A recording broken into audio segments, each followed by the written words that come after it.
IS 40 investment property. सबसे पहले आपको पता होना चाहिए कि इन्वेस्टमेंट प्रॉपर्टी में दो चीजें आती हैं। इससे आई कैप गलती करवा लेता है। इन्वेस्टमेंट प्रॉपर्टी में दो चीजें आती हैं, एक लैंड और दूसरा बिल्डिंग। इसका मतलब ये है कि लैंड और बिल्डिंग के अलावा कुछ भी हो वो इन्वेस्टमेंट प्रॉपर्टी नहीं हो सकता। इन्वेस्टमेंट प्रॉपर्टी के लिए लैंड और बिल्डिंग के अलावा कोई और चीज इन्वेस्टमेंट प्रॉपर्टी हो ही नहीं सकती। एक बात। दूसरी बात, इन्वेस्टमेंट प्रॉपर्टी के लिए लैंड और बिल्डिंग के लिए दो पर्पस होना जरूरी है। नंबर 1, रेंटल पर्पस, मतलब वो लैंड एंड बिल्डिंग जो आपने रेंट पे देते हो या देना है। और दूसरा capital appreciation,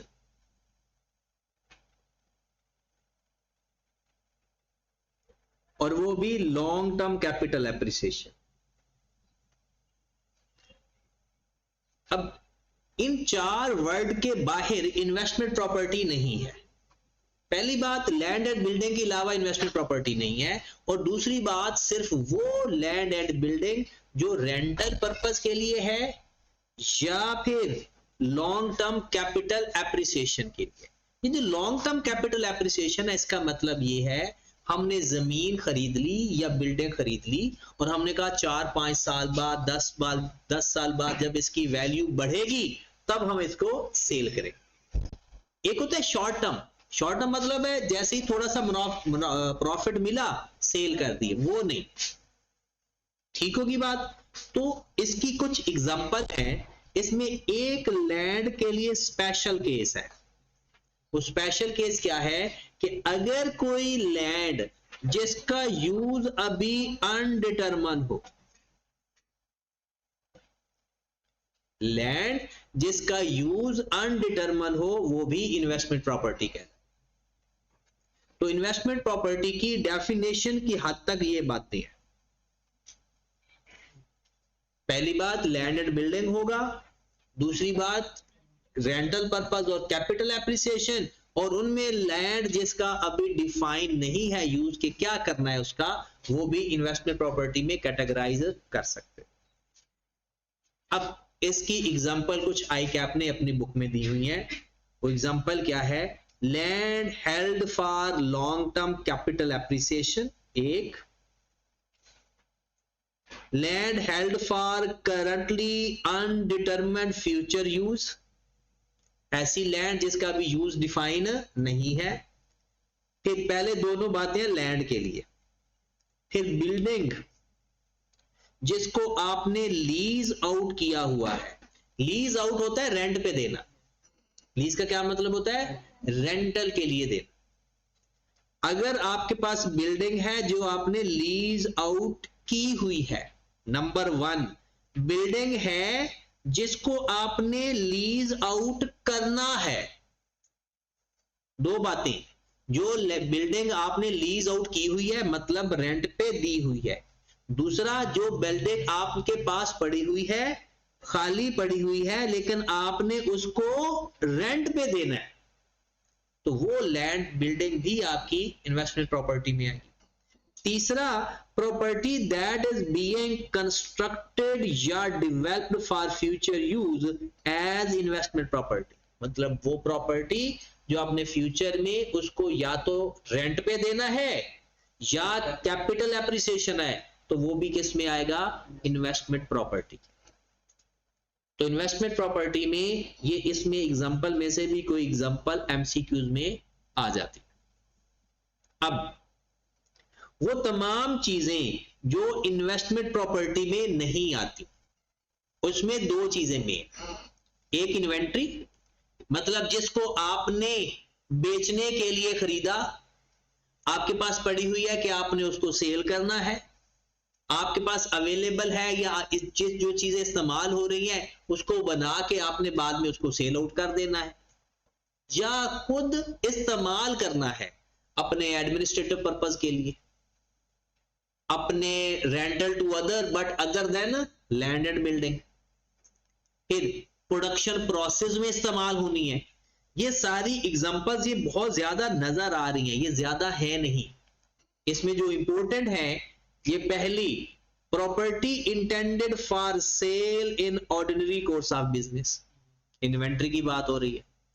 property in the process of construction and development for sale in the ordinary course of business, जो बना रहे हैं इन वर्क इन प्रोसेस में है लेकिन हमने उसको बेचना है, ये भी IS2 है, ये भी IS2 है। Property acquired exclusively with the view for subsequent disposal in the near future, हमने इसलिए खरीदा कि इसको हमने जल्दी जल्दी बेच देना है, चाहे फिर वो इन्वेंट्री नहीं भी है ना तब भी, क्योंकि ये हमने लॉन्ग टर्म एप्रिसिएशन है इन्वेस्टमेंट प्रॉपर्टी।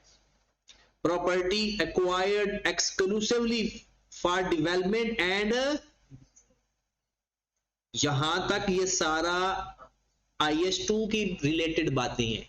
मतलब कोई भी एसेट आपने बेच रहे हो, बेचने के लिए बना रहे हो, बेचना है नियर फ्यूचर के अंदर, वो इन्वेस्टमेंट प्रॉपर्टी नहीं हो सकता।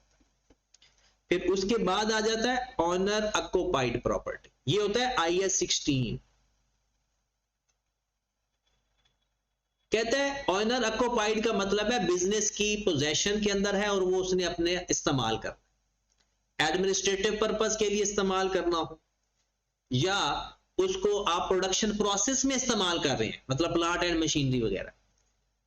तो occupied property held for future use as owner occupied, property held for future development and subsequent use as owner occupied. ये ऑनर ऑक्युपाइड प्रॉपर्टी किसको कह रहे हैं? एडमिनिस्ट्रेटिव इस्तेमाल में जो है, जो उसके पास मौजूद है और उसने उसको इस्तेमाल करना है। प्रॉपर्टी ऑक्युपाइड बाय, ये इंपॉर्टेंट है। Owner occupied by, property occupied by employees whether or not employee pay rent at market rate. ये इंपॉर्टेंट है, पेपर में सवाल क्या आएगा कि हमने अपने एम्प्लॉइज को एक प्रॉपर्टी दी हुई है, एक बिल्डिंग है, एम्प्लॉइज को दी हुई है, हम उनसे रेंट ले रहे हैं, बताओ ये IS16 में जाएगा या IS40 में जाएगा? तो ये IS16 में जाएगा। एम्प्लॉइज को जो बिल्डिंग आपने रेंट पे दी हुई है, चाहे रेंट ले रहे हो चाहे रेंट नहीं ले रहे, चाहे मार्केट रेट ऑफ रिटर्न, वो रेट ऑफ रेंट ले रहे हो, फिर भी वो IS40 में नहीं आएगा, वो IS16 में ही आएगा। ये इंपॉर्टेंट एक बात है, ये MCQs में परेशान कर सकती है। उसके बाद owner occupied property awaiting disposal, इसे बोलते हैं, ये हमारे अब सिलेबस में नहीं रहा, IFRS 5 में ये कवर होता है, ये एसेट हेल्ड फॉर सेल के नाम से।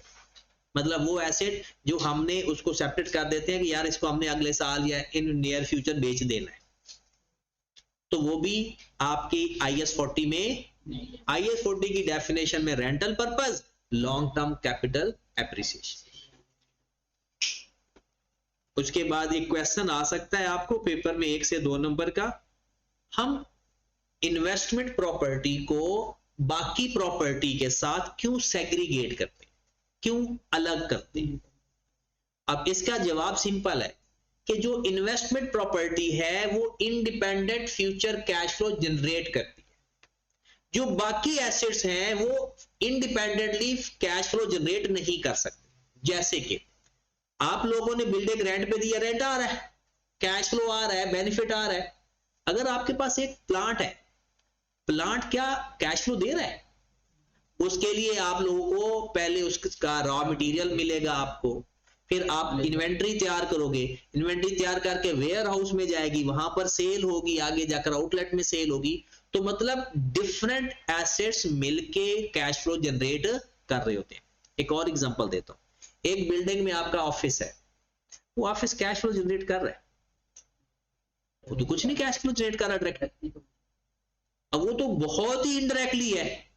आपके वेयर हाउस में इन्वेंट्री बन रही है, आउटलेट में बिक रही है, हेड ऑफिस में तो कुछ भी नहीं हो रहा, लेकिन वो हमारा ऑफिस के लिए जरूरी तो है ना, बाकी सब चीजों के लिए कहीं ना कहीं उसका बेनिफिट तो है, लेकिन वो बेनिफिट डायरेक्टली जनरेट नहीं, इंडिपेंडेंटली जनरेट नहीं कर पा रहा, बहुत सारे एसेट्स मिलके कैश फ्लो जनरेट करते हैं।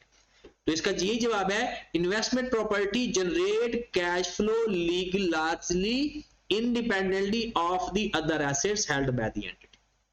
और जो बाकी हैं, द प्रोडक्शन या सप्लाई ऑफ गुड्स और services generate cash flow that are attributable not only to property but also to other assets used in the production and supply process. IAS 16 applies to owned owner occupied property, मतलब बाकी सारे मिलके, सारे assets मिलके generate करते हैं, लेकिन IAS 40 independently cash flow generate करता है। तो आज जवाब इसका ये ही है। फिर उसके बाद हम देखते हैं कि property portion held for different purpose, मतलब अगला कॉन्सेप्ट आ गया। ये ना कॉन्सेप्ट वाइज सारी थ्योरी में पहले रिवाइज करवा देता हूं, फिर उसके बाद इसके क्वेश्चन कर लेंगे। इसका क्वेश्चन वैसे लास्ट अटेम्प्ट में 8 नंबर का आ चुका है, तो चांसेस तो बहुत कम है। इसके चांसेस हैं कि इसमें से ना एमसीक्यूज में सवाल है। अब जो चांसेस हैं क्वेश्चन के, वो तो मेरे ख्याल में एक तो इंपेयरमेंट का सवाल आने के चांस है, IAS 38 तो कंफर्म है, IAS 41 में से भी 5-6 नंबर के 8 नंबर का सवाल आ सकता है। तो इस दफा IAS 41, IAS 38, IAS 16, उसके बाद IAS 23 भी, वो तो मार्च की अटेम्प्ट है इसलिए, क्योंकि IAS 40, IAS 20 का क्वेश्चन तो क्लियर आया हुआ, ठीक है, तो कोई पता नहीं होता कि दोबारा भी क्वेश्चन आ जाए, लेकिन ये क्वेश्चन आ चुके हैं। तो 23 का क्वेश्चन, IAS 36 का क्वेश्चन, दो ये क्वेश्चन बड़े इंपॉर्टेंट है। फिर IAS 20 हमेशा से इंपॉर्टेंट रहता है, IAS 20 का, और बाकी फिर आपका क्वेश्चन चला जाएगा IAS 38, IAS 41, और एक मिक्स क्वेश्चन तो आना ही आना है, नोट्स का या डिस्क्लोजर का, चाहे वो 38 का आ जाए चाहे 16 का आ जाए। अच्छा, क्वेश्चन ये आ गया कि अगर एक ही बिल्डिंग है, आप उसका यूज डिफरेंट तरीके से हो रहा है, कहता है पहले आप सवाल पूछो, क्या जो बिल्डिंग आपके पास मौजूद है वो सेपरेटली सेल हो सकती है, अलग अलग डिस्पोज हो सकती है? पहली बात, सेपरेटली डिस्पोज या सेल हो सकती है। बिल्डिंग है, उस बिल्डिंग में 20 कमरे हैं और वो हर कमरा, हर फ्लैट, हर पोर्शन सेपरेटली सेल आउट हो सकता है।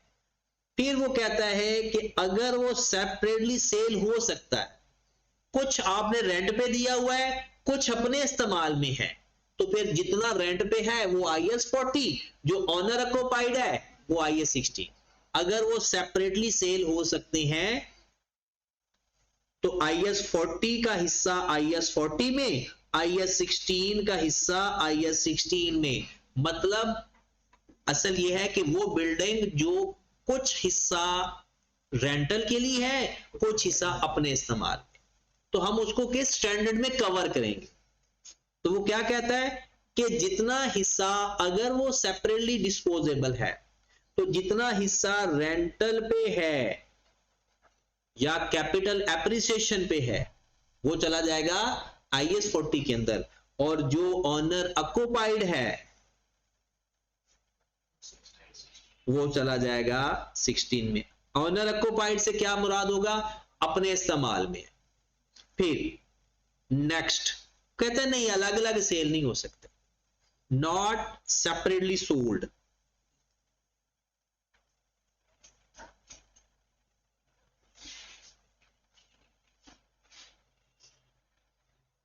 कहते अगर ऐसी सिचुएशन है कि वो अलग अलग सेल नहीं हो सकते, तो फिर आप देखेंगे सिग्निफिकेंस को।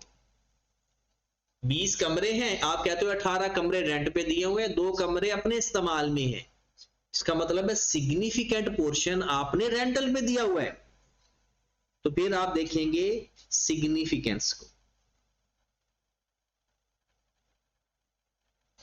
अगर सिग्निफिकेंस है रेंटल, मतलब क्या? आपने अपनी प्रॉपर्टी का सब्सटेंशियल पोर्शन रेंट पे दिया हुआ है, तो आप सारी प्रॉपर्टी को IS 40 में ले जाना, टोटल वो 2 कमरे भी ले जाना। अगर आपके पास सिग्निफिकेंस पोर्शन अपने इस्तेमाल में है, ऑन यूज में है, तो फिर सारी प्रॉपर्टी IS 16 में ले जाना। मतलब तकरीबन ये इतना एक फर्क होना चाहिए कि अगर 20 कमरे हैं तो तकरीबन 16-17 कमरे एक साइड पर और 2-3 कमरे एक साइड पर। बट अगर both are significant, both are significant, इसका क्या मतलब होगा? दोनों सिग्निफिकेंट हैं तो मतलब 12 कमरे रेंट पे दिए हुए हैं, 8 अपने इस्तेमाल में। अब जाहिर सी बात है 8 और 12 दोनों अलग अलग सिग्निफिकेंट है, तो अगर दोनों अलग अलग सिग्निफिकेंट हैं तो फिर उसको अलग अलग कर देना। IS 40 वाला हिस्सा IS 40 के हिसाब से और IS 16 वाला हिस्सा IS 16 के हिसाब से, और इनके जो कंबाइन एक्सपेंडिचर होंगे वो अपोर्शन हो जाएंगे ऑन द बेसिस ऑफ जो सिग्निफिकेंस होगी, पोर्शन होगा। कि जब आप अलग अलग देखें इस केस में और इस केस में, क्योंकि दोनों प्रॉपर्टी दोनों स्टैंडर्ड अप्लाई हो रहे हैं एट द सेम टाइम, और अगर कोई कॉमन एक्सपेंडिचर आ जाए, अब कॉमन एक्सपेंडिचर कौन से हो सकते हैं? उसकी सफाई के, उसका टैक्स, उसका सिक्योरिटी गार्ड, ये सारे अगर कॉमन एक्सपेंडिचर आ जाएं तो उनको फिर क्या कर देंगे? अपोर्शन कर देंगे ऑन द रेलिवेंट बेस, जिस बेस पर भी कमरों के हिसाब से, परसेंटेज के हिसाब से, रेंटल तो नहीं होता, मेन उसकी एरिया के हिसाब से किसी खास बेस के ऊपर उसको अपोर्शन कर देंगे। बेस नहीं बताई होगी तो जितनी वो नंबर ऑफ रूम्स बता देगा, एरिया बता देगा, फिर टोटल एरिया पे डिवाइड और अपनी अपनी का। और अगर अलग अलग IS 40 है IS 16 तो फिर तो ये टेंशन है ही नहीं। ये एक कॉन्सेप्ट खत्म हो गया कि अगर हमारा डिफरेंट पर्पस के लिए इस्तेमाल हो। फिर अगला कॉन्सेप्ट है इंपैक्ट ऑफ एंसिलरी सर्विसेज। इसका मतलब क्या होता है? इसका मतलब यह है कि आप की सर्विसेज भी हैं साथ और रेंटल प्रॉपर्टी भी है साथ, यानी रेंटल प्रॉपर्टी भी साथ है और साथ कुछ सर्विसेज भी है। कहता है आपने ये देखना है अगर तो आपकी सर्विसेज सिग्निफिकेंट हैं तो फिर प्रॉपर्टी जो है वो IS 16 में जाएगी। अगर सर्विसेज सिग्निफिकेंट हैं, अगर सर्विसेज सिग्निफिकेंट हैं तो फिर जो प्रॉपर्टी है वो IS 16 में जाएगी। दूसरा केस,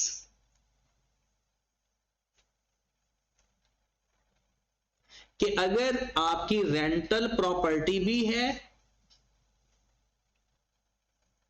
और सर्विसेज भी है। अब अगर आपकी प्रॉपर्टी रेंटल प्रॉपर्टी सिग्निफिकेंस है, सर्विसेज इनसिग्निफिकेंट है, तो तब ये किधर चला जाएगा? IS 40 के। अब एग्जांपल क्या है?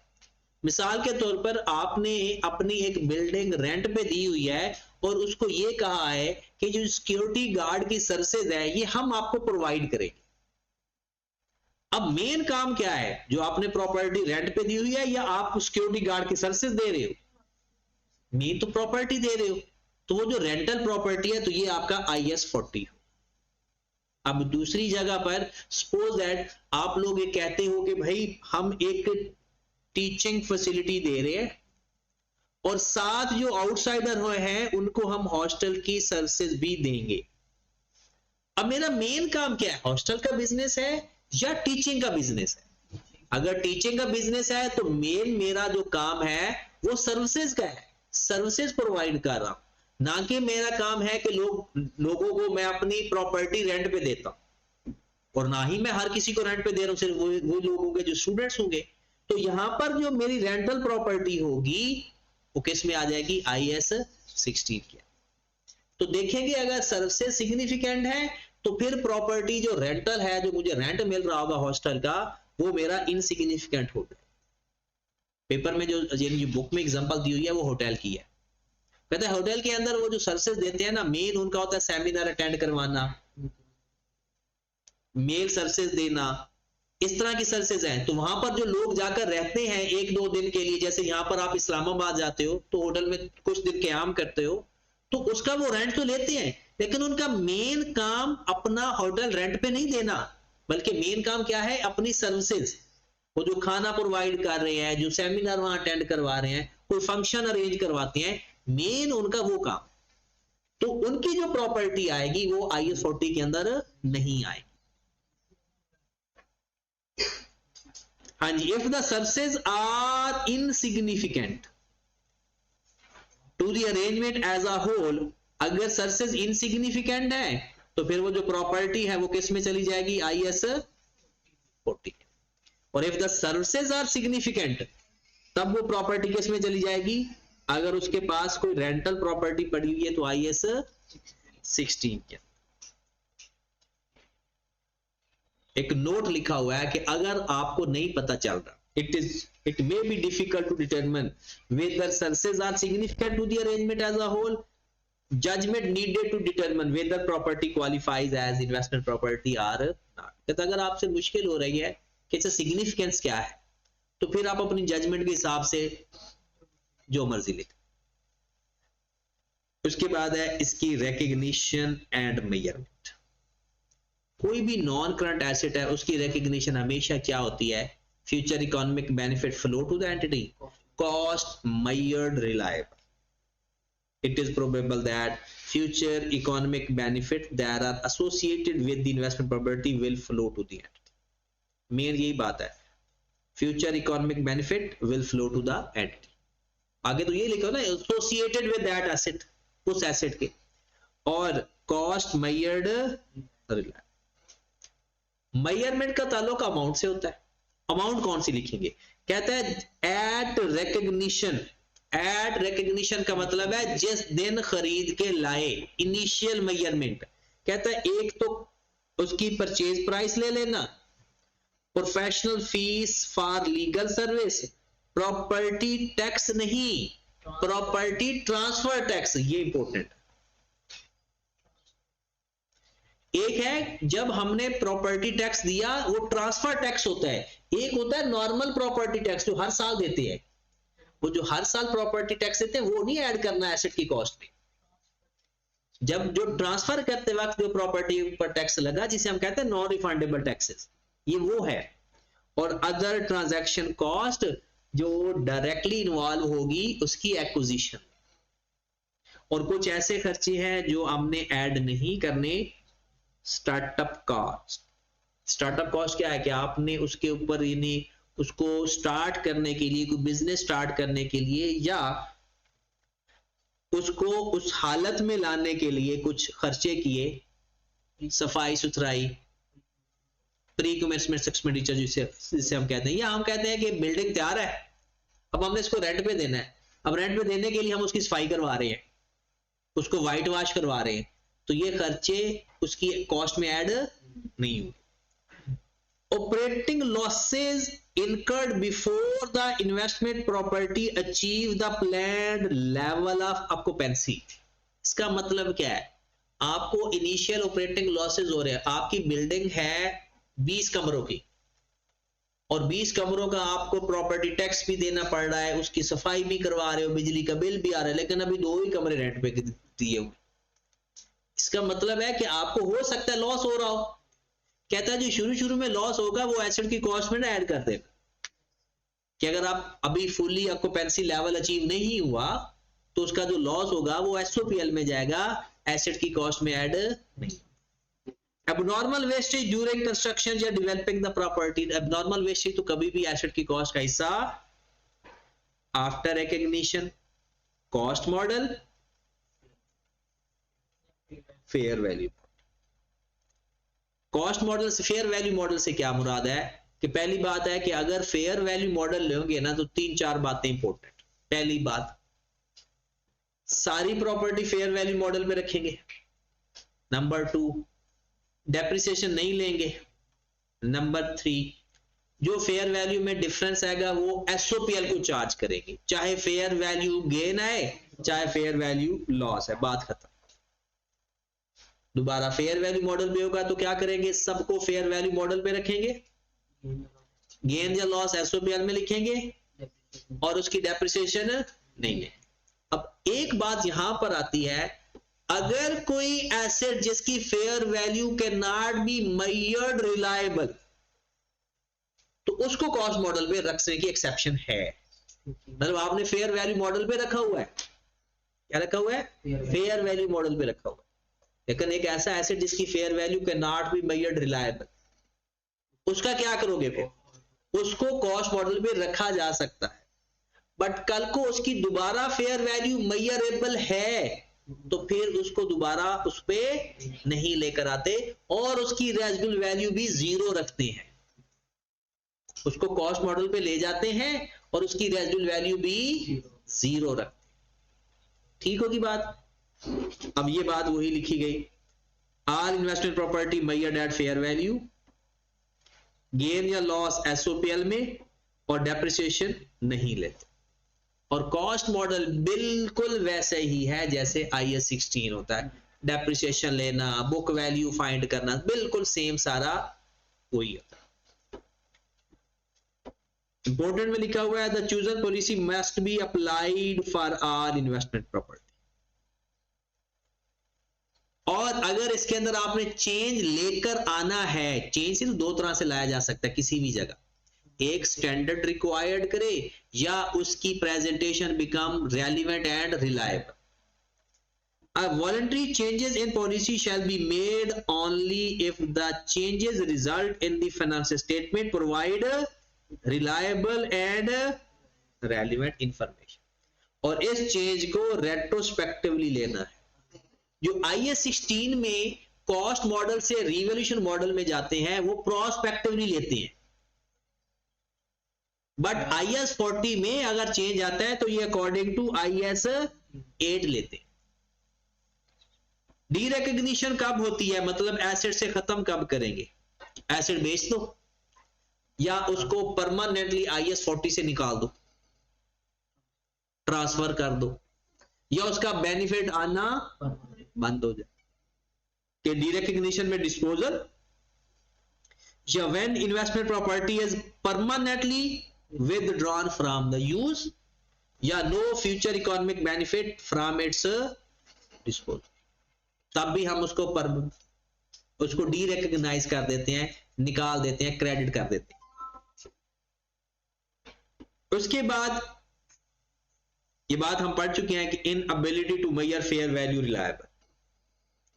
अब इसमें 3 बातें हैं और बड़ी इंपॉर्टेंट है, ये सारे आपके हैं MCQs, 10 नंबर के तो वो भी होते हैं ना, और हो सकता है 3-4 को जिसको लॉन्ग क्वेश्चन में नहीं देता ना उसको फिर MCQs में कवर कर देता। कहता है इन्वेस्टमेंट प्रॉपर्टी अंडर कंस्ट्रक्शन, और जो अंडर कंस्ट्रक्शन होती है उसकी तो फेयर वैल्यू वैसे रिलायबल नहीं होती। वो कहता है तब जब तक ये उसकी वो कंप्लीट ना हो जाए या उसकी फेयर वैल्यू रिलायबल ना हो तब तक उसको कॉस्ट मॉडल पे रखें, और जैसे ही उसकी या तो फेयर वैल्यू मेजर्ड रिलायबल या वो कंप्लीट हो जाए तो उसको किस पे लेकर आ जाएंगे, फेयर वैल्यू। कहते हैं if an entity determine that fair value of the investment property under construction is not reliable but expect that fair value of property to be reliable when construction is complete। कहता जब under construction है तो reliable नहीं होगा, और जब construction complete हो जाएगी तो फिर ये सोचा जा रहा है कि उसकी फेयर वैल्यू रिलायबल हो जाएगी।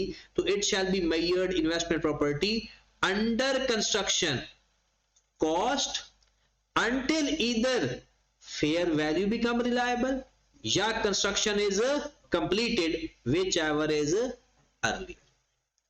तो जब तक अंडर कंस्ट्रक्शन है उसको कॉस्ट मॉडल पे रखेंगे, कब तक कॉस्ट मॉडल पे रखेंगे, जब तक कि वो कंप्लीट ना हो जाए या उसकी फेयर वैल्यू मेजर्ड रिलायबल ना हो। ये तो बात किसकी थी, अंडर कंस्ट्रक्शन की। फिर वो इन्वेस्टमेंट प्रॉपर्टी जो अभी करके आ रहे हैं कि जो अंडर कंस्ट्रक्शन ना हो, उसकी फेयर वैल्यू अगर नहीं आ रही तो उसको कॉस्ट मॉडल पे लिखेंगे और उसकी रेजिडुअल वैल्यू 0 रखेंगे, और कल को अगर दोबारा उसकी फेयर वैल्यू मेजरेबल है तो दोबारा उसको, अब उसको सारी जिंदगी कॉस्ट मॉडल पर ही रखेंगे जब तक कि वो बिक ना जाए। रेजिडुअल वैल्यू 0, क्योंकि रेजिडुअल वैल्यू हो नहीं सकती, जब मेजरेबल हो जाए फिर भी रेजिडुअल वैल्यू नील रखनी है, स्टैंडर्ड ने कह दिया। अब क्या लिखा हुआ है, if an entity determine that fair value of investment property other than under construction is not reliable, the entity shall measure the investment property using the cost model as IS 16। कहता हूं जैसे IS 16 उसको cost model पे लेकर जाएंगे और उसकी residual value assume to be 0। the entity shall continue to apply IS 16 until disposal of such investment property। फिर वो सारी जिंदगी उसी में मरेगा, फिर उसको दोबारा वापस फेयर वैल्यू मॉडल पे नहीं मिला। लास्ट बट इंपॉर्टेंट, ये वो चीजें हैं अगर आपको सही तरह समझ लग जाए, है तो ये सारी आपकी किताब ही है, बस उसको मैंने थोड़ा सा हेडिंग फॉर्मेट में लिख दिया ताकि आपको याद करने में या पढ़ने में, पढ़ना क्या आपने, अब तो सवाल ही आप लोगों ने करने, यही बातें सुन लो पेपर में कहीं ना कहीं क्लिक कर जाएंगे। Previously measured at fair value, कहते तो उसकी पहले फेयर वैल्यू हमने मेजर की हुई है, तो फिर if the entity has previously measured at fair value it shall continue to measure at fair value until disposal या ट्रांसफर टू ओनर ऑक्युपाइड या इन्वेंट्री। कहता है तब तक आपने उसको फेयर वैल्यू पे रखना है जब तक कि या तो उसको बेच ना दो या ट्रांसफर ना कर दो। Even if comparable market transaction become less frequent या market price become less readily available. कहता है यहां तक कि उसकी ट्रांजैक्शन मार्केट में नहीं हो रही, चाहे क्योंकि जिसकी ट्रांजैक्शन ना हो रही हो ना तो हम सोच रहे होते हैं कि उसकी फेयर वैल्यू रिलायबल नहीं, कम हो रही है। कहता है चाहे उसकी फेयर वैल्यू कम रिलायबल होने वाली साइड पर भी जा रही है ना, या market prices become less readily available, तब भी उसको फेयर वैल्यू पे ही रखें। फिर आ जाता है ये ट्रांसफर का केस, हम एंड पे सीखते हैं। ट्रांसफर का केस वो IS 40 से IS 16, IS 16 से IS 40, ये अलग से ओवरव्यू इसका लेते हैं। इसको पहले कंप्लीट कर लें बाकी चीजों को। Completion of self constructed asset, ये मैं यानी ये आपकी ICAP की किताब का एज इट इज कॉपी किया हुआ है, बट जब ICAP का मैंने सवाल देखा ना उसका सजेस्टेड सोल्यूशन, उसमें कोई मुझे गड़बड़ नजर आई। और जो एक और क्वेश्चन था वो पिपरी लिमिटेड वाला, उसमें भी गड़बड़ है, सोल्यूशन में कोई और सोल्यूशन है और ICAP का कोई और सोल्यूशन है। मतलब बुक में सोल्यूशन ICAP ने अपडेट कर दिया है, लेकिन जो उसने अपनी बुक सजेस्टेड आंसर में दिया हुआ है उसका सोल्यूशन कुछ और है। कहते हैं सेल्फ कंस्ट्रक्टेड एसेट आप खुद बना रहे हो, अब एसेट कंप्लीट हो गया, कॉस्ट लगी 700, उस दिन उसकी फेयर वैल्यू है 900। ICAP की बुक में जो लिखा हुआ है वो कहता है कि उसको 900 पे लिखकर 200 SOPL को चार्ज कर दो, लेकिन मैंने जो सॉल्यूशन देखा ICAP का, जो ICAP ने सजेस्टेड आंसर दिया है, उसने उसको 700 पे लिख के उसके बाद पे ईयर एंड पे उसको फेयर वैल्यू पे लेकर जा रहा है, at the date of construction complete पे उसको कॉस्ट पे ही लेकर जा रहा है। वैसे भी इनिशियली मेजर एट कॉस्ट ही होता है। कहते हैं when an entity complete the construction या development of self constructed assets of investment property will be carried at fair value. Any difference between fair value of the property at their date and its previous carrying amount shall be recognized in। तो इसकी अंग्रेजी का मतलब साफ साफ है कि वो कहता है कि when an entity complete construction investment property will be carried at fair. But ICAP ने जो सोल्यूशन दिया है उसने कॉस्ट पे मेजर किया है, और फिर साल के एंड पे तो जाहिर सी बात है फेयर वैल्यू पे ही जाना है, तो सवाल करना भी है हमने। लास्ट डिस्क्लोजर, कुछ जनरल डिस्क्लोजर होते हैं, और आपको पता है सबसे ज्यादा पेपर में आने वाला जो सवाल है वो डिस्क्लोजर ही है इन्वेस्टमेंट प्रॉपर्टी। एक दफा जनरल एंट्रीज आई है वरना डिस्क्लोजर ही आए हैं। अब लास्ट टाइम भी डिस्क्लोजर आ चुके हैं, तो डिस्क्लोजर तो आपके अटेम्प्ट में आने का कोई चांस नहीं है IS 40, ठीक है। बाकी एक्सट्रैक्ट तो I16 के साथ मिलके ही आएगा। तो IS 40 का MCQs के लिए सवाल आने का चांस है, जो मैंने अभी आपको पढ़ाया यही इसके MCQs है और कुछ है ही नहीं। डिस्क्लोजर पढ़ लेते हैं, हो सकता है इसमें से कोई MCQs बन जाए, और बाकी इसकी एंट्रीज इंपॉर्टेंट है, ट्रांसफर वगैरह। वो कहता है सबसे पहले आपने देखना है मेजरमेंट बेस, कि आपने फेयर वैल्यू मॉडल अप्लाई करना है या कॉस्ट मॉडल, उसकी रेंटल इनकम कितनी है, उसके एक्सपेंसेस कितने हैं, चाहे रेंट जनरेट करने के लिए आए हैं या अदर देन रेंट जनरेट करने के लिए, ये जर्नल डिस्क्लोजर्स हैं। और हां, फेयर वैल्यू जिसने मेजर की वो भी independent valuer, fair value major करने वाला इंडिपेंडेंट वैल्यूअर का नाम भी लिखना है अगर गिवन है तो,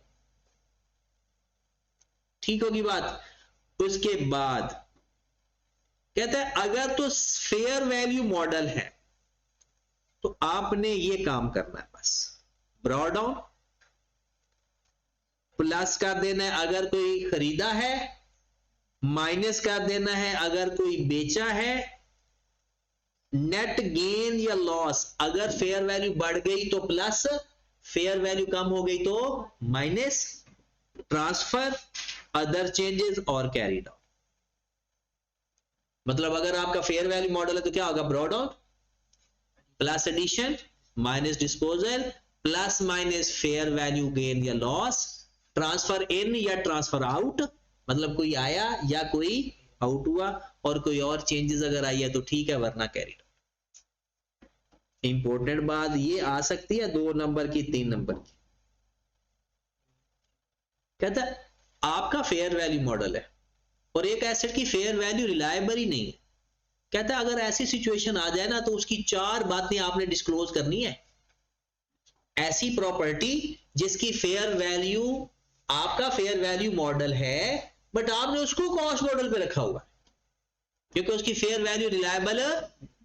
कहता है 4 बातें। पहले, description of the investment property. Description से क्या मुराद है, कौन सी लैंड, कौन सी बिल्डिंग, डिस्क्राइब करो, एक्सप्लेन करो।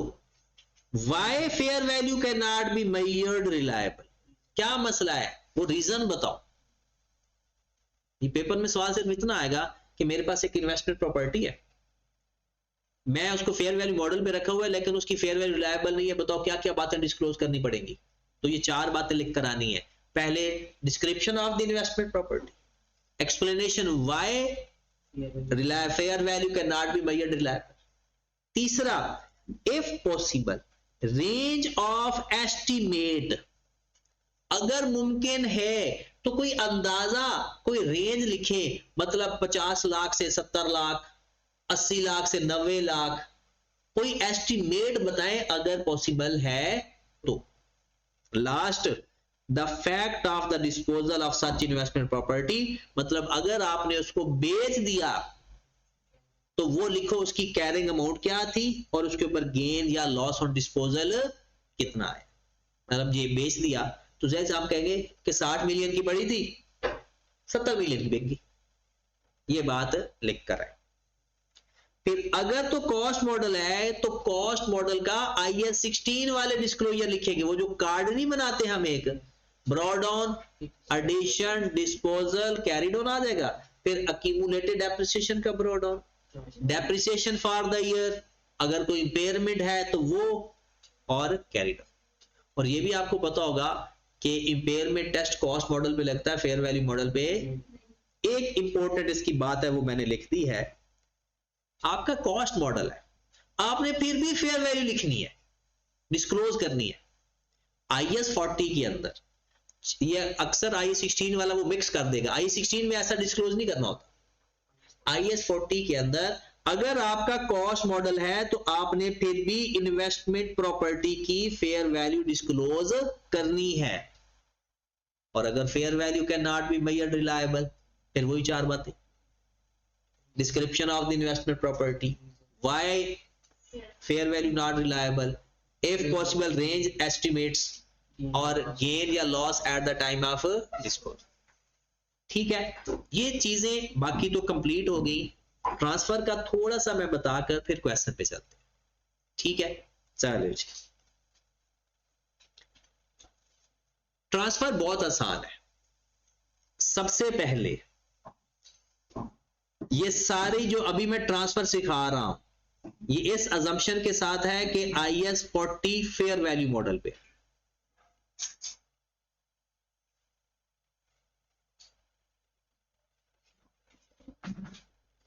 अगर कॉस्ट मॉडल पे होगा वो भी बताओ।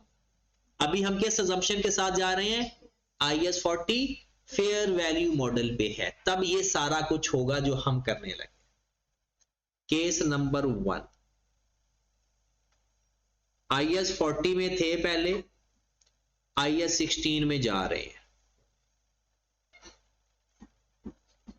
सबसे पहले आपने एंट्री पास करनी है फेयर वैल्यू की, fair value change at the transfer date.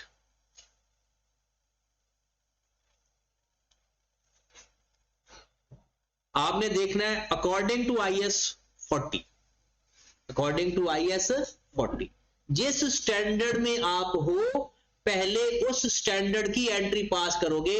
मिसाल के तौर पर हम एक स्टैंडर्ड से दूसरे स्टैंडर्ड में मूव कर रहे हैं। जिस दिन स्टैंडर्ड ट्रांसफर हो रहा है उस दिन पहले पुराने स्टैंडर्ड की एंट्री, फिर ट्रांसफर की एंट्री और फिर नए स्टैंडर्ड की एंट्री जाएगी। अब सबसे पहले हम देखेंगे कि हमारी इन्वेस्टमेंट प्रॉपर्टी कम हो गई है या ज्यादा हो गई है। किस दिन? ट्रांसफर वाले दिन। अगर बढ़ गई है तो investment property debit, fair value gain credit. Investment property debit, fair value gain credit. और कम हुई है तो क्या होगा? Fair value loss to investment property. फिर हम जा रहे हैं PPE में, तो PPE debit, investment property credit. किस वैल्यू से? उस दिन की फेयर वैल्यू से, उस दिन की फेयर वैल्यू से, उस दिन की फेयर वैल्यू से। ठीक होगी बात?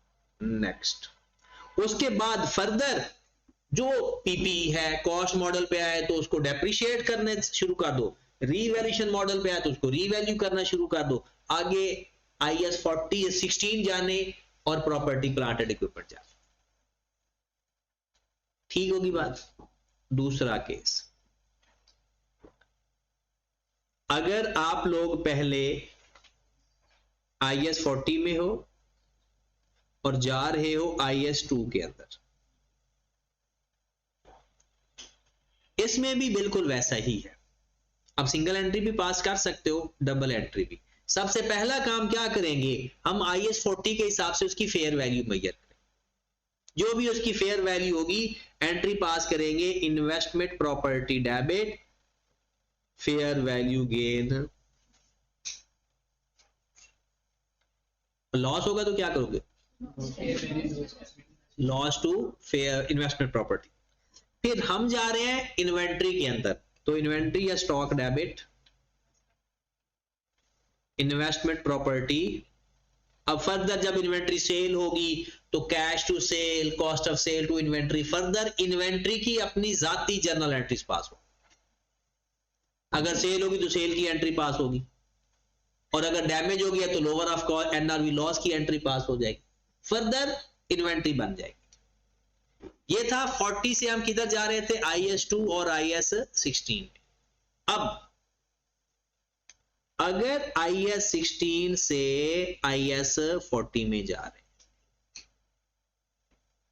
IS 16 से IS 40 में जा रहे हैं, तब क्या करें? कि सबसे पहले उसको क्लोज करेंगे अकॉर्डिंग टू IAS 16, जो भी मॉडल है उसका, चाहे रिवैल्यूएशन मॉडल है चाहे कॉस्ट मॉडल है। सबसे पहले देखेंगे कोई डेप्रिसिएशन तो साल की नहीं बन रही, डेप्रिसिएशन टू अक्यूमुलेटेड डेप्रिसिएशन, जितने टाइम की डेप्रिसिएशन बन रहेगी उससे अगली एंट्री उसको रीवैल्यू करके भेजना है, अगले के हाथ में देंगे, रीवैल्यू करके अगले स्टैंडर्ड को देंगे। अब हम कहेंगे सर IAS 16 कॉस्ट मॉडल पे है, चाहे कॉस्ट मॉडल पे हो चाहे रिवैल्यूएशन मॉडल पे हो, हमने नेक्स्ट स्टैंडर्ड को किस तरह से देंगे, रीवैल्यू करके, और रीवैल्यू करेंगे इन अकॉर्डेंस विद IAS 16। वो कैसे करते हैं, सबसे पहले elimination accumulated depreciation to PP, फिर रीवैल्यू, कम भी हो सकता है ज्यादा भी हो सकता है, अगर ज्यादा हो गया तो PPE debit, revaluation surplus credit या OCI क्रेडिट। अब आप IAS 40 के हवाले कर दें और वो क्या एंट्री पास होगी, investment property debit, PPE credit उस दिन की फेयर वैल्यूज। अब फर्दर वो इन्वेस्टमेंट प्रॉपर्टी डील होगा कि उसकी जो फेयर वैल्यू चेंज आएगा वही हर साल एंट्री पास होती है। ठीक होगी बात। इसमें एक्सेस डेप्रिसिएशन की एंट्री पास नहीं होती क्योंकि आगे फेयर वैल्यू मॉडल में तो उसने डेप्रिशिएट ही नहीं होना। वो IAS 40 कॉस्ट मॉडल फिर कॉस्ट मॉडल पे तो फिर होगा, तो कॉस्ट मॉडल में ये एंट्रीज भी नहीं होती, फिर उसमें सादा एंट्री होती है। कॉस्ट मॉडल की भी एंट्री देख लेते हैं। अब चाहे ये जिस पर भी होगा, अगर ये IAS 2 पे चलते हैं, IAS 2 से जा रहे हैं IAS, ये आप डायरेक्ट एक सिंगल एंट्री भी पास कर सकते हो। क्या, इन्वेस्टमेंट प्रॉपर्टी डेबिट उस दिन की फेयर वैल्यू से, इन्वेंट्री क्रेडिट ओरिजिनल कॉस्ट से, जो डिफरेंस आएगा वो आप SPL के नाम से लिख सकते। ओके होगी बात। ये हमारे ट्रांसफर के भी केस सारे कंप्लीट हो गए, बट मैं कॉस्ट मॉडल वाला केस आपको सिखा देता हूं। अगर IAS 40 कॉस्ट मॉडल पे है, ये बहुत आसान एंट्री होती है। मिसाल के तौर पे IAS 16 से आप आ गए IAS 40 पे, पता है क्या एंट्री पास करोगे, आप किस स्टैंडर्ड में आ रहे हो, IAS 40 में। आप इन्वेस्टमेंट प्रॉपर्टी डेबिट कर दो बुक वैल्यू से, और PPE क्रेडिट कर दो कॉस्ट से, और अक्यूमुलेटेड डेप्रिसिएशन को डेबिट कर दो। मतलब आपका PP खत्म हो गया ना, तो जितनी कॉस्ट थी सारा खत्म हो गया, जितना इस्तेमाल हो गया, बाकी केस में ट्रांसफर हो गया, और अब डिस्पोजल वाली एंट्री है ये। और अगर बेचते तो कैश आता, हमने किसको दे दिया, इन्वेस्टमेंट प्रॉपर्टी को। और बिल्कुल अगर इन्वेस्टमेंट प्रॉपर्टी से आप PP में जाते हो, सेम एंट्री, PPE डेबिट उस दिन की बुक वैल्यू से, अक्यूमुलेटेड डेप्रिसिएशन जितना इस्तेमाल हो गया, और इन्वेस्टमेंट प्रॉपर्टी अपनी कॉस्ट से खत्म हो जाएगा, क्योंकि अब फेयर वैल्यू का तो चक्कर ही नहीं रहा।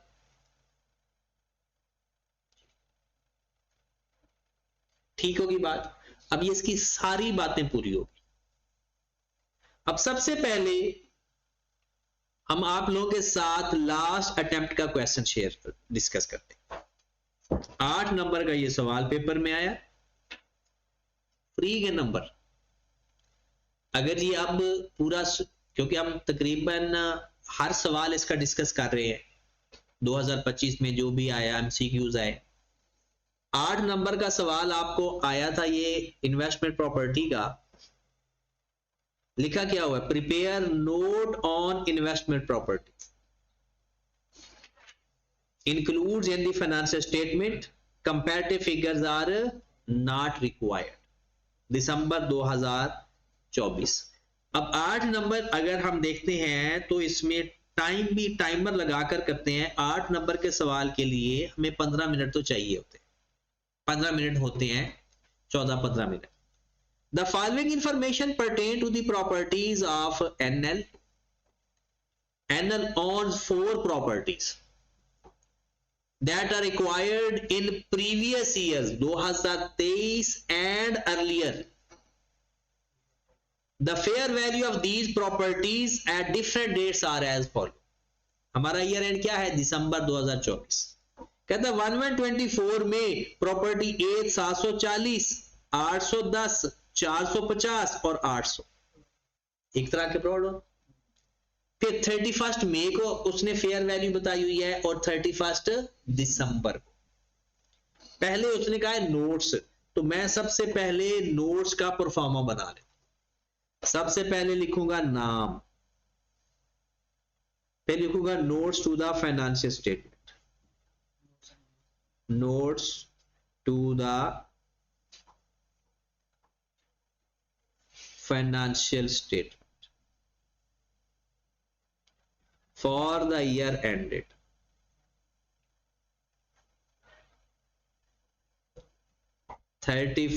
December 31, 2020। ओके, किसके नोट्स कह रहा है? इन्वेस्टमेंट प्रॉपर्टी के। लिख देते हैं 1 इन्वेस्टमेंट प्रॉपर्टी।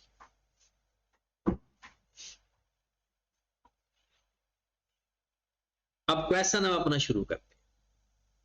सबसे पहले property A was acquired at its investment potential. बताओ ये इन्वेस्टमेंट प्रॉपर्टी है या नहीं? क्योंकि प्रॉपर्टी ए इन्वेस्टमेंट पोटेंशियल के लिए है, तो ये हमारी इन्वेस्टमेंट प्रॉपर्टी है। ओके, उसके बाद 31 मई NL obtain possession of property C from tenant and shifted its head office from property B to property C। किस जगह से किस जगह पर आ रहे? प्रॉपर्टी सी हमने खाली करवाई है और किस में शिफ्ट हो रहे हैं? Property B. कहते हैं obtain possession from property C from tenant। Tenants को निकाल दिया और and shifted his head office from property B। पहले प्रॉपर्टी बी में हमारा हेड ऑफिस था, अब हम सी में आ रहे हैं। इसका मतलब है सी पहले इन्वेस्टमेंट प्रॉपर्टी था, अब खत्म हो गया। और B was rented out immediately. B IS 16 से IS 40 में जा रहा है और सी 16 से 40 में आ रहा है। The carrying value of B was 650 million as at 31 May 2024। 40 से 16 में क्या हुआ? प्रॉपर्टी सी हाँ 40 से 16 में आ रहा है। 16 में आ रहा है। फ्रॉम टेनेंट, पहले टेनेंट के पास था। इसका मतलब ये है, प्रॉपर्टी डी के बारे में सुन लें। Property D was acquired for the purpose of constructing another factory which is scheduled for construction in 2026। Property D अब वहां पर एक फैक्ट्री बनाने लगे हैं जो कि 2026 में कंस्ट्रक्शन शुरू करनी है। बताओ ये इन्वेस्टमेंट प्रॉपर्टी है या नहीं? इसका फ्यूचर यूज नहीं दिखाई। ये invest property D investment property है या नहीं है? तो क्यों है? ये इसका फ्यूचर, अच्छा, फ्यूचर यूज डिफाइन ही नहीं है। For the purpose of construction and other factory. क्या फ्यूचर यूज डिफाइन नहीं है? ये डिफाइन है। डिफाइन है तो ये IS 40 में आएगा ही नहीं। प्रॉपर्टी डी IS 40 में आएगा ही नहीं क्योंकि उसका फ्यूचर यूज डिफाइन है और उसमें रेंटल पर्पस के लिए है भी नहीं। ये तो वैसे ही खत्म हो गया ना, क्योंकि हमने इन्वेस्टमेंट प्रॉपर्टी के डिस्क्लोजर बना लिया। आगे चलते हैं। Apply fair value model, subsequent measurement और डेप्रिसिएशन चार्ज करनी है। वो कहता है एनुअल डेप्रिसिएशन चार्ज। हमें डेप्रिसिएशन की जरूरत ही नहीं है क्योंकि फेयर वैल्यू मॉडल पे डेप्रिसिएशन नहीं चाहिए होती। अगर जरूरत पड़ेगी जहां पर तो जरूरत को देख लेंगे। अब हमारे पास 3 प्रॉपर्टीज हैं जो कि इन्वेस्टमेंट प्रॉपर्टीज हैं। सबसे पहले बैलेंस, ओपनिंग बैलेंस लिख लेते हैं एट 124 प्रॉपर्टी ए, प्रॉपर्टी बी, प्रॉपर्टी सी और टोटल। प्रॉपर्टी ए तो हमारे पास है कितना 740, पहले तो ओपनिंग बैलेंस लिखेंगे ना, 740 million rupees in million, 740 million. BAB IS 68 B का ब्रॉड ऑन, क्योंकि हमने प्रॉपर्टी सी फ्रॉम 10 नेट, इसका मतलब सी पहले IS 40 में था, तो ब्रॉड ऑन तो होगा ना उसका।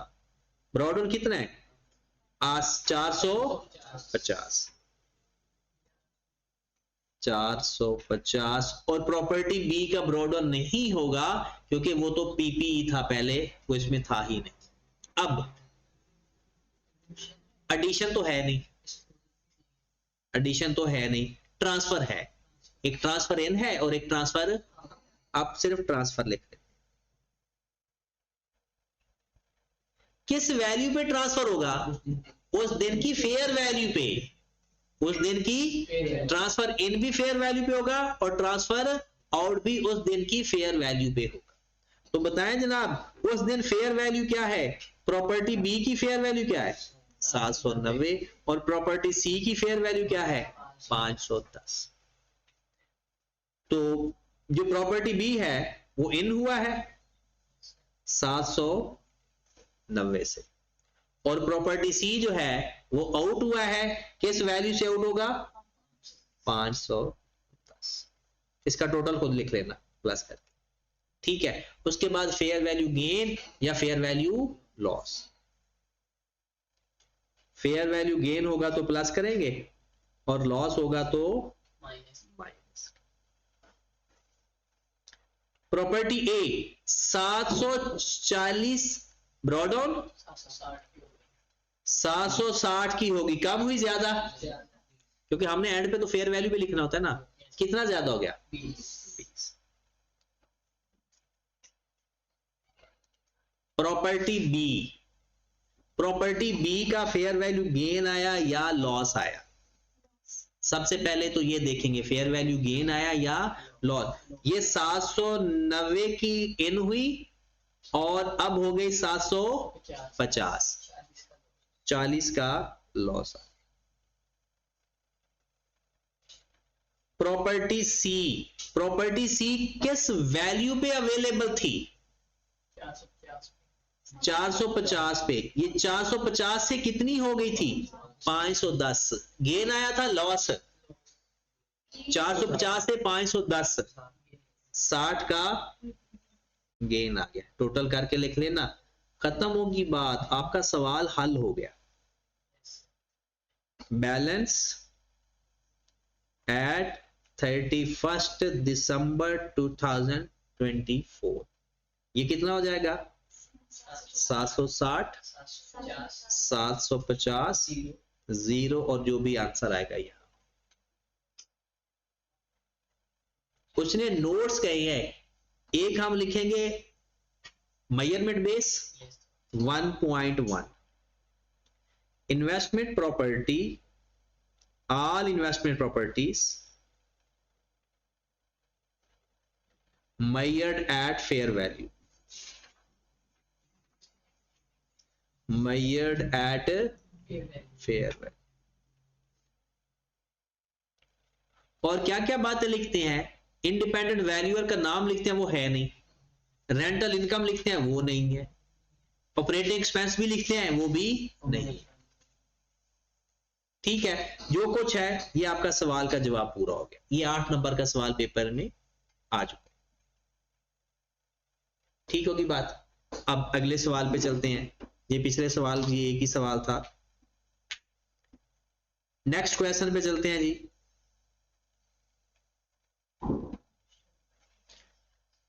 हाँ जी, ये क्वेश्चन आपका आ गया है जनाब स्प्रिंग 2024 का, ये एक स्टूडेंट ने रिक्वेस्ट भी की थी। स्प्रिंग 2024 में ये क्वेश्चन आया है और आया कितने नंबर का है 13 नंबर का।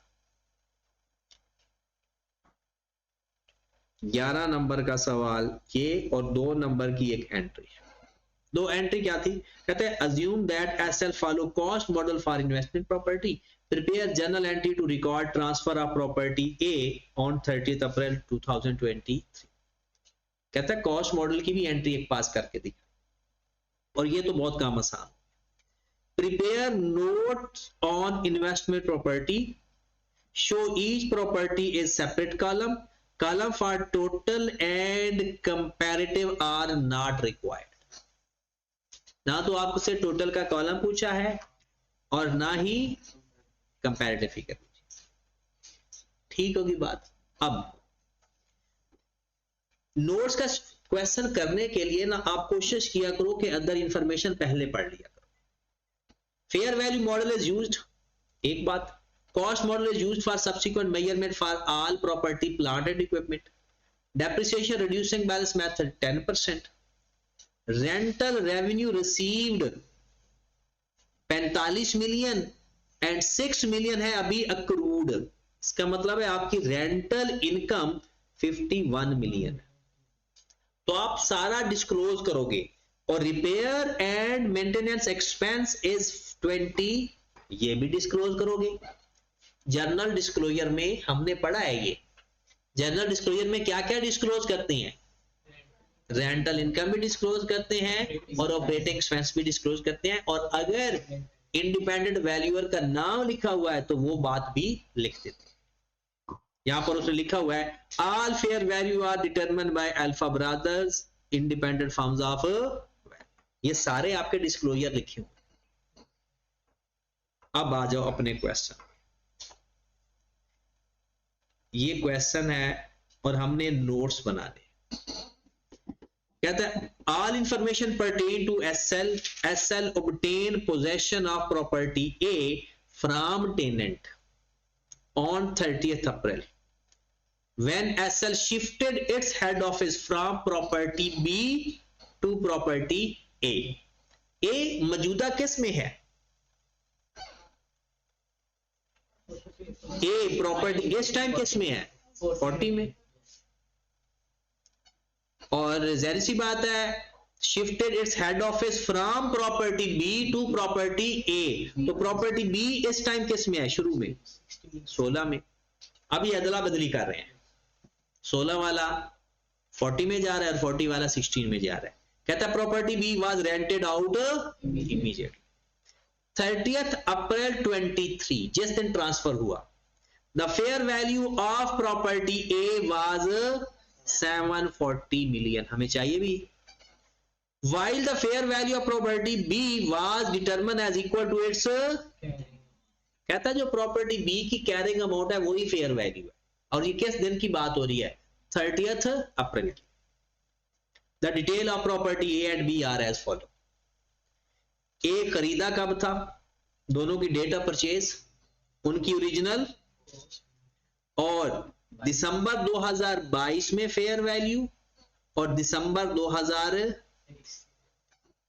80% of the cost and fair value of both properties are land element.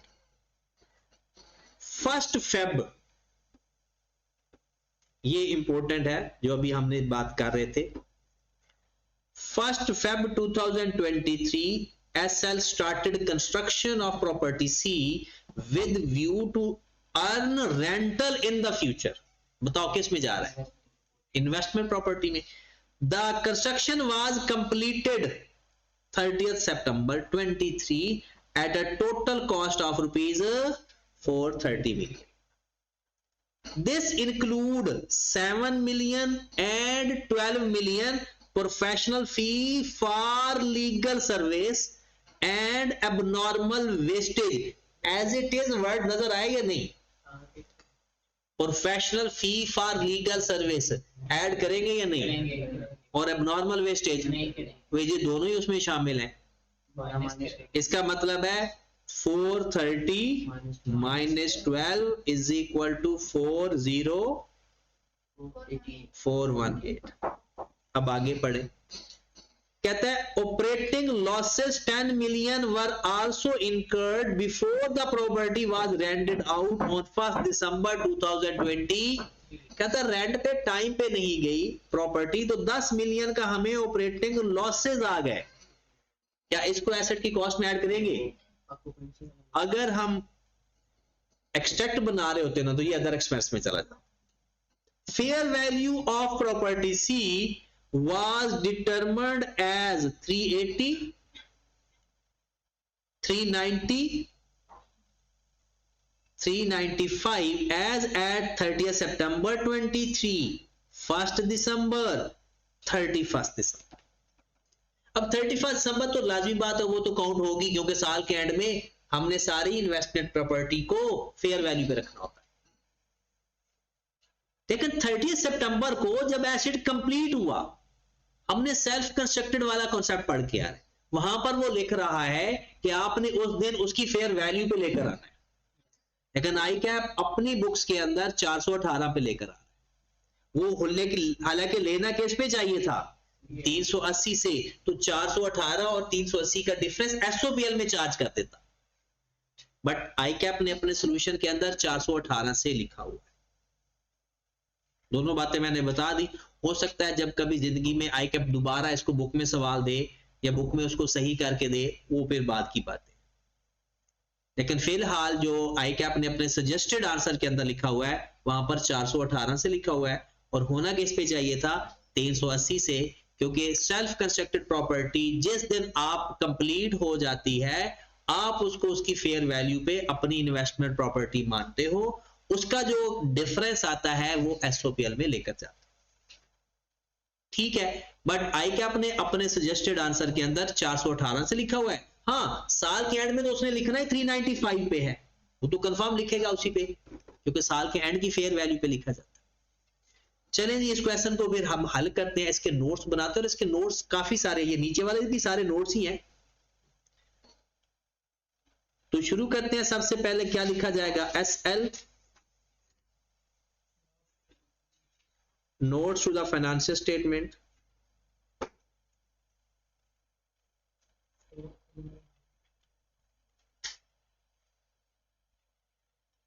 for the year ended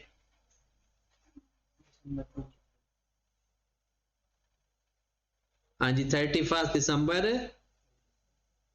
23। ठीक होगी बात। अब इसके नोट्स का स्टाइल क्या होगा, कौन कितनी प्रॉपर्टीज है, 3, प्रॉपर्टी ए, प्रॉपर्टी बी और प्रॉपर्टी सी। तो यहां पर लिखेंगे 1 investment property,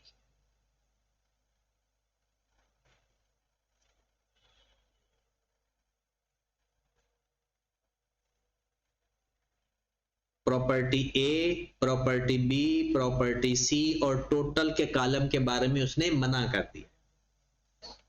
rupees and million में होगा।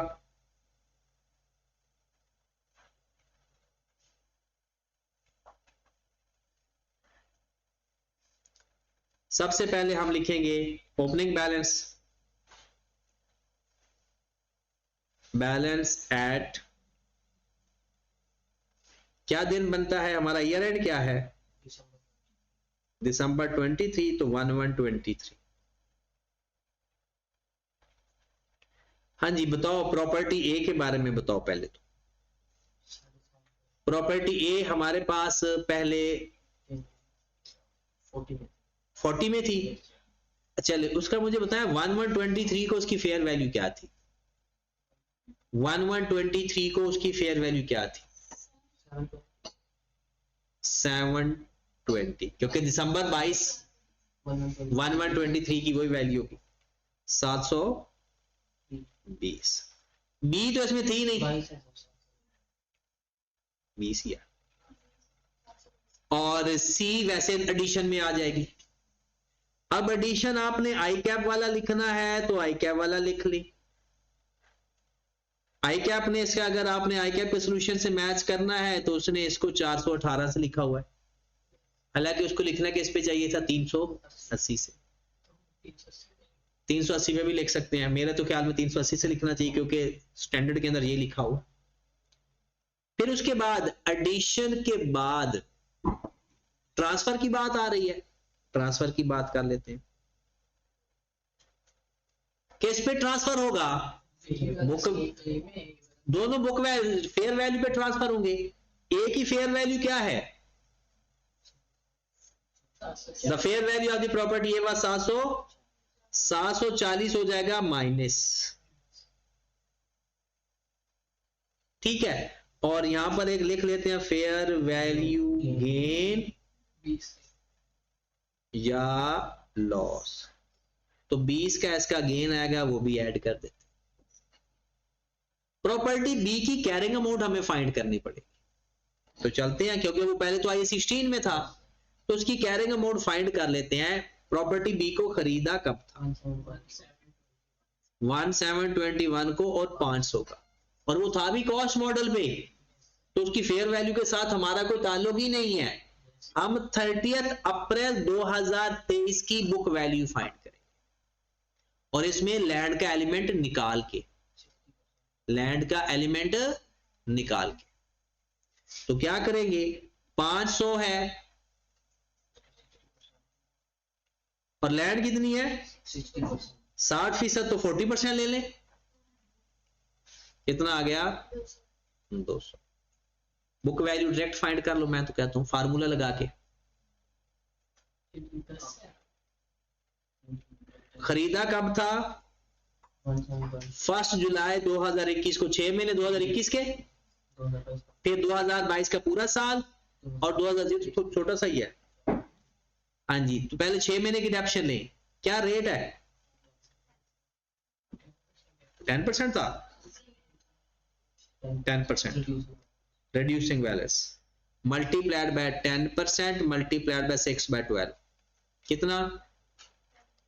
10, 190 multiplied by 10%, 19, कितना? 170 multiplied by 10% multiplied by 4 by 12,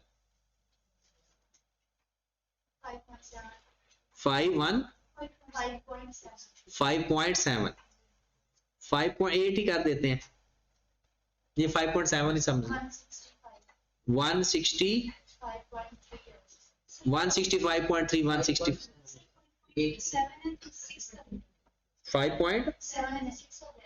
5.7, अच्छा 6 कर ले, 165। अब प्लस 300, तो लैंड भी तो है ना, लैंड को तो डेप्रिशिएट नहीं किया था ना, तो ये कितना हो गया? 460, और वो कहता है जो उसकी बुक वैल्यू है वही उसकी फेयर वैल्यू है। इसका मतलब है कि जो प्रॉपर्टी बी ट्रांसफर होगी वो किस अमाउंट से होगी? 465। अब हम लिख लेते हैं इनके फेयर वैल्यू गेन या लॉस। ये जो 465 वाला एसेट है आपका साल के एंड पे कितने का हो गया? 480 का। 465 से 480 कम हो गया, ज्यादा? कितने से? 15 से ज्यादा हो गया। और सी वाला 395 का हो गया, 418 से 395 हुआ तो कितना? 20 कम हो गया। बैलेंस एट दिसंबर 23 ये तो 0 हो जाएगा, ये 480 हो जाएगा और ये 395।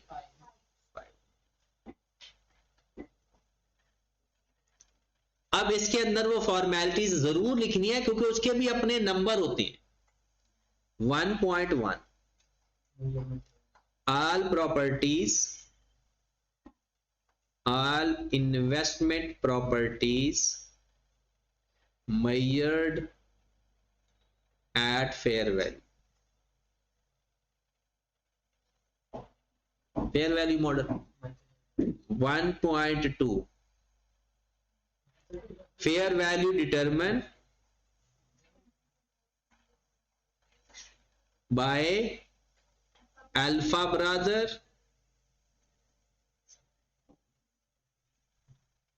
is an independent valuer firm. 1.3 rental income is 51, आगे ब्रैकेट में लिख दें ₹45 received and 6 accrued. 1.4 operating expense.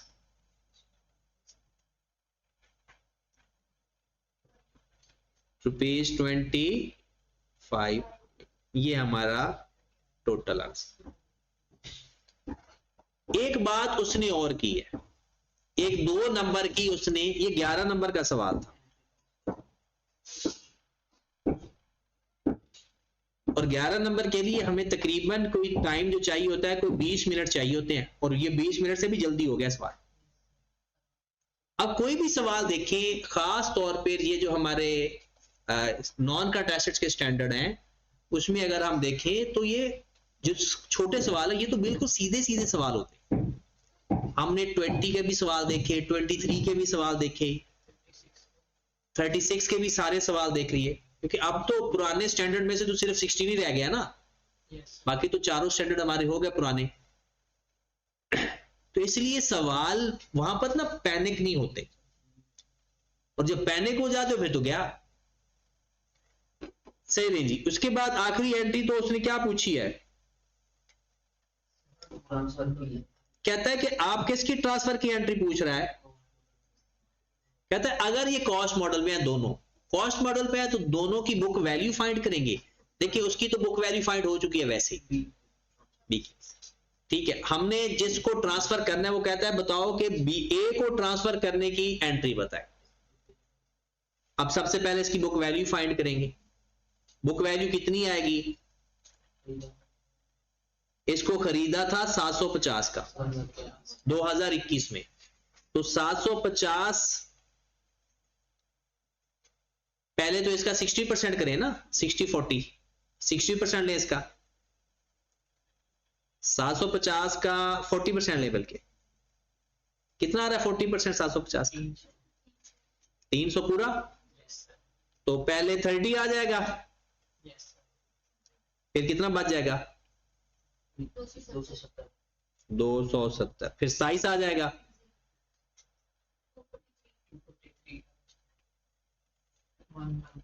ये 270 आ गया, फिर साइज आ गया, साइज के बाद कितना बच गया 243 multiplied by 10% multiplied by 4/12,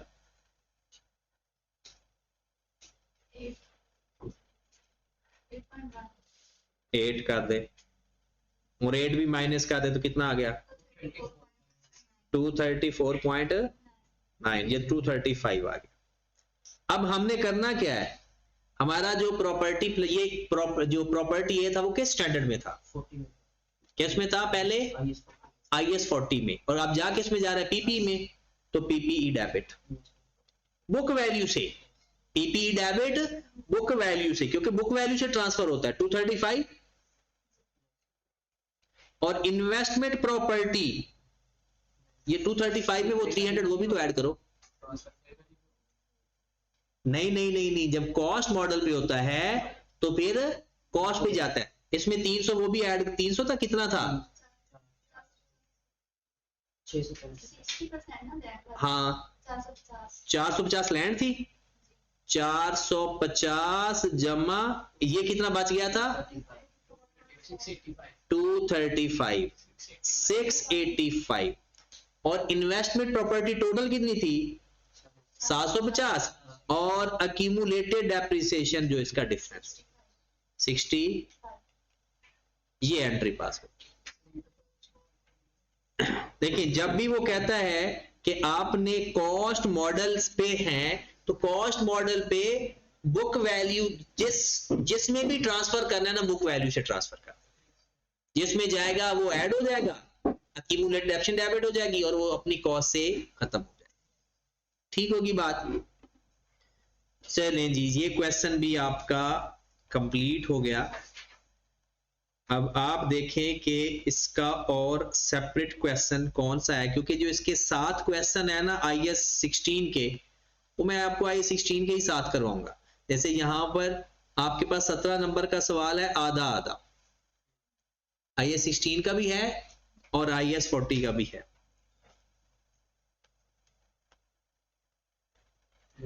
spring 23 हो गया,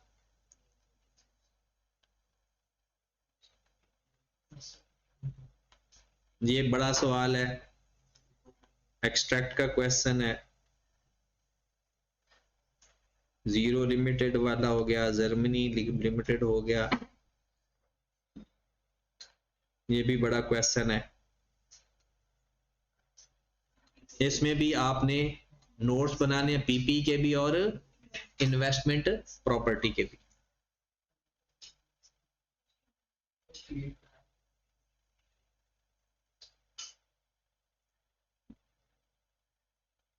ये भी बोथ पीपीई और इन्वेस्टमेंट प्रॉपर्टी। ये सिंपल उसने बताया था कि इसका ये सवाल एक आया हुआ है कि बताएं कि 6 नंबर का सवाल है कि बोथ IS 16 पीपीई और 40 deals with non current assets, discuss any 4 difference.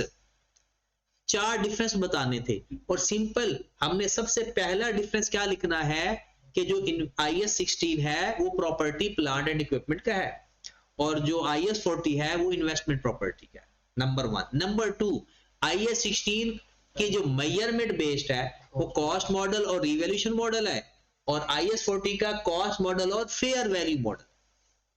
IS 16 में रिवैल्यूएशन मॉडल हो तो डेप्रिसिएशन में चार्ज होती है और वो फेयर वैल्यू मॉडल पे है तो फेयर वैल्यू पे डेप्रिसिएशन चार्ज।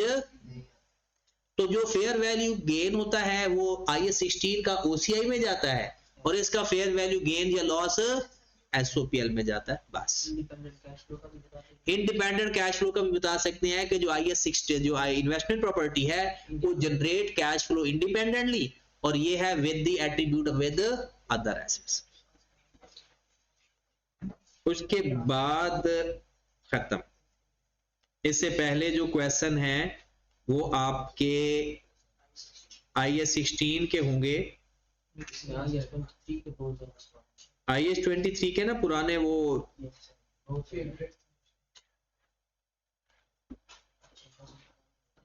ये पिपरी लिमिटेड वाला कब आया हुआ, ये मेरे ख्याल में उसके साथ आया हुआ है, IS 16 के साथ आया हुआ है। वो क्वेश्चन बहुत अच्छा है, उसको लाजमी प्रैक्टिस करना है क्योंकि और वैसे भी वो किया भी हुआ है हमने। नहीं बाकी ना क्वेश्चन इसमें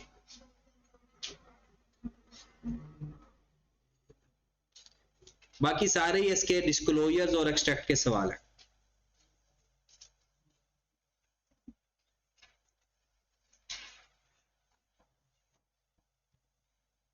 चलें जी, आपका IS 40 कंप्लीट।